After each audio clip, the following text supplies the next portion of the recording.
Scottish shortbread. So this is a variation on our classic shortbread cookie using our ratio of 1:3 or 1 part sugar, 2 parts butter, vegan of course, and 3 parts flour.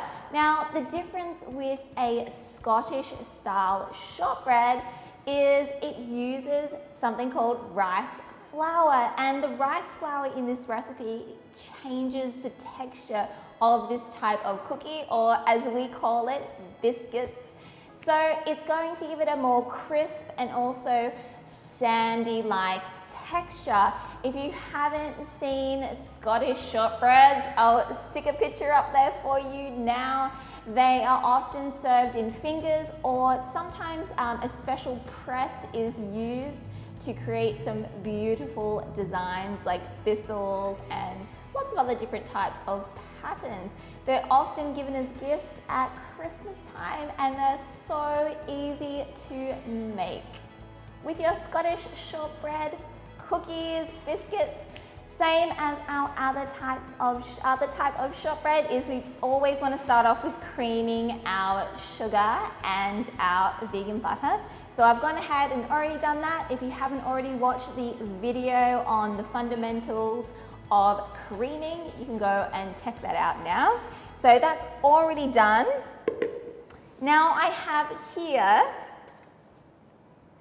our salt and our flour. So we are using, of course, the all-purpose flour, but also a portion, a third of that flour weight, we are using this finely ground rice flour. So all you're going to want to do after you've creamed your sugar and your butter is we're going to be sifting all of our dry ingredients into that.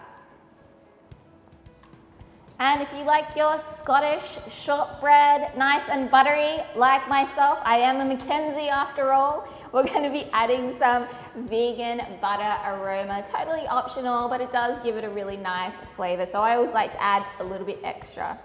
Onto our mixer, or if you're using a hand mixer, and we want to mix this on a very low speed until everything just starts coming together. So I've just taken my shortbread off my mixer. Everything has just come together. We don't want to work any of that gluten. We want to create a nice short biscuit. So just popping onto our cling wrap here. We are going to be rolling it out into a 1 centimeter thickness and try and keep it in like a rectangular shape.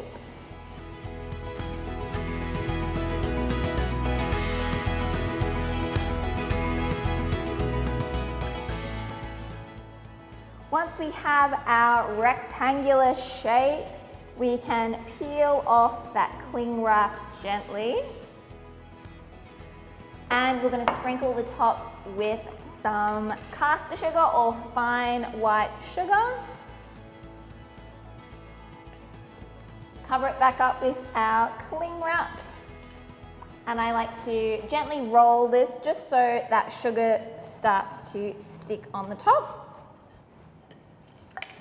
Pop this onto a tray into the refrigerator to chill and for all that gluten to relax. Okay, so I've taken my Scottish shortbread out of the refrigerator. It's been chilling in there. And I just trimmed the edges off and I've transferred it onto my baking paper, or in my case, my silicone air mat. Now, what you want to do at this stage is I just divided this in half and I've done a big line across the center. And I've just scored it about 1/3 of the way down. Now we're going to be making some fingers, and I find that these rolling guides are actually the perfect width. So I'm going to pop that over the top of my dough, and then we are going to, so once your fingers are scored, you want to take yourself a fork, and we are going to make some little marks with our fork.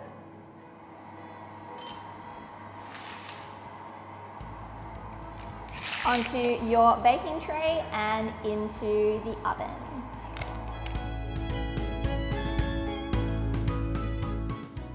So I took my Scottish shortbread out of the oven, allowed it to cool for about 10 minutes, but whilst it was still warm, I actually cut it. I find it a little bit easier, or you can just serve it as a big slab and then break it off. So totally up to you. And yeah, so let's plate it.